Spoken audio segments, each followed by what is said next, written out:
जैसे ही शाम ढलती है, गांव में परछाइयां फैल जाती हैं और काले बादल भयावह रूप से आकाश को भर देते हैं। विक्रम शहर के शोर से बचते हुए दूरस्थ गांव में पहुंचता है। उसकी आंखें पुराने हवेली की ओर खिंची जाती हैं। वह रुक जाता है, हवेली को घूरता है। खंडहर भूले हुए युगों की कहानियां फुसफुसाते हैं। भव्य हवेली शांत शीर्ण अवस्था में खड़ी है। इसका रहस्यमय आभा उसे करीब बुला रही है। विक्रम एक अदृश्य शक्ति से आकर्षित होकर आगे बढ़ता है, हवेली की दीवारों के भीतर छिपे रहस्यों को गले लगाने के लिए तैयार। जैसे ही शाम हवेली पर उतरती है, लंबी छायाएं इसकी पुरानी दीवारों से फैलती हैं, जहां काका विक्रम के आने का इंतजार कर रहे हैं। काका का चेहरा समय का नक्शा चिंता की गहरी रेखाएं दिखाता है, क्योंकि वह हवेली की ओर इशारा करता है। काका चेतावनी देते हैं, साहब, ऊपर वाला कमरा कभी मत खोलना, उसे बंद ही रहने दो। विक्रम एक संदेहास्पद मुस्कान के साथ पुरानी कहानियों को खारिज करता है। काका, आप भी पुराने समय की बात करते हैं, क्या वहां भूत रहते हैं? हवेली मंडराती है। इसके रहस्यों को छाया और अतीत की फुसफुसाहट द्वारा संरक्षित किया जाता है। एक अघोषित तनाव हवा में लटका हुआ है, क्योंकि देखभाल करने वाले की चेतावनी विक्रम के संदेह के खिलाफ गूंजती है। विक्रम प्राचीन हवेली में प्रवेश करता है। इसकी चुप्पी परेशान करने वाली है। वह शांत कमरों से गुजरता है, हर कदम शांति में गूंजता है। विक्रम रुक जाता है। हवेली की चुप्पी और गहरी होती जा रही है। वह अपने कमरे में बस जाता है, हवेली में एकमात्र स्थान जहां उसे शांति मिलती है। विक्रम लिखने की तैयारी करता है, जो अपने शब्दों से चुप्पी तोड़ना चाहता है।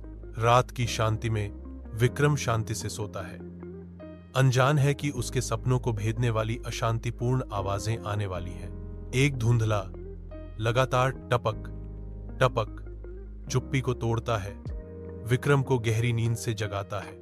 ऊपर के फर्श पर किसी के चलने की अजीबोगरीब आवाज कमरे में गूंजती है, जिससे विक्रम हैरान है। जिज्ञासा और बेचैनी से प्रेरित विक्रम एक मशाल के लिए हाथ बढ़ाता है।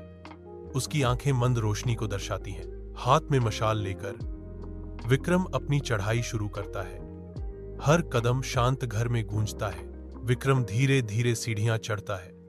उसकी मशाल अजीबोगरीब छायाएं डालती है, जो हर चरमराहट वाले कदम के साथ नाचती हैं। आधी रात की खामोशी ऊपरी कमरे को ढक लेती है।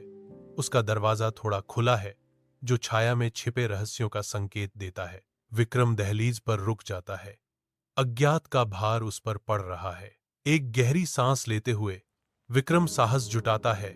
जो कुछ भी परे है, उसका सामना करने की तैयारी करता है। एक कोमल धक्का के साथ दरवाजा अंदर की ओर झूलता है, जो अंदर छिपे रहस्यों को उजागर करता है। अंधेरा कमरे को निगल जाता है। दरार वाली दीवारों और अशुभ खून के धब्बों का एक भयानक दृश्य विक्रम की टॉर्च की रोशनी अंधेरे को भेदती है, एक भयावह दृश्य प्रकट करती है। कमरे के बीच में एक पुरानी लकड़ी की झूला कुर्सी अजीब तरह से झूल रही है, जो अपने आप हिल रही है। झूला कुर्सी अपना भूतिया नृत्य जारी रखती है। खून से सने कमरे में एक परेशान करने वाली उपस्थिति। विक्रम की किरणें खून से सनी दीवारों पर नाचती हैं, कमरे के भयावह रहस्यों को उजागर करती हैं। झूला कुर्सी बनी रहती है। अंधेरे के दिल में एक मौन स्व चालित आतंक। ऊपर के कमरे की धुंधली रोशनी में विक्रम की आंखें फर्श को स्कैन करती हैं। हर छाया एक रहस्य रखती हुई प्रतीत होती है। एक पुरानी डायरी पड़ी है, इसके पन्ने भूली हुई भयावहता फुसफुसाते हैं। विक्रम डायरी उठाता है। उसका दिल डर से धड़क रहा है, क्योंकि वह पढ़ना शुरू करता है। मैं अब और बर्दाश्त नहीं कर सकती। वह हर रात आता है, मुझे घसीटता है, मेरा दम घोंटता है। डायरी बताती है। डायरी की हताश गुहार कमरे में गूंजती है। अगर कोई इस डायरी को पढ़ रहा है, तो कृपया इस कमरे से बाहर निकल जाओ, भाग जाओ, क्योंकि एक बार वह तुम्हें देख लेता है, तुम उसके हो जाते हो। यह चेतावनी हवा में गूंजती है। धुंधली रोशनी में झूला कुर्सी भयावह रूप से चरमराहट करती है, जो आतंक के आने का पूर्वाभास है। विक्रम घूमता है। टॉर्च की किरण अंधेरे को चीरती है, एक मंडराते हुए साए को उजागर करती है। छाया धीरे धीरे अपना सिर उठाती है। उसकी अदृश्य दृष्टि विक्रम की आत्मा को भेदती है। विक्रम टॉर्च को कसकर पकड़ता है। उसकी पोरें सफेद हैं, जबकि ठंडा पसीना उसके माथे पर टपकता है। छाया फुसफुसाती है, अब तुम्हारी बारी है। विक्रम चिल्लाता है, नहीं। जैसे ही वह कमरे से भागता है, निराशा उसे चला रही है, केवल यह देखने के लिए कि कोई बचाव नहीं है।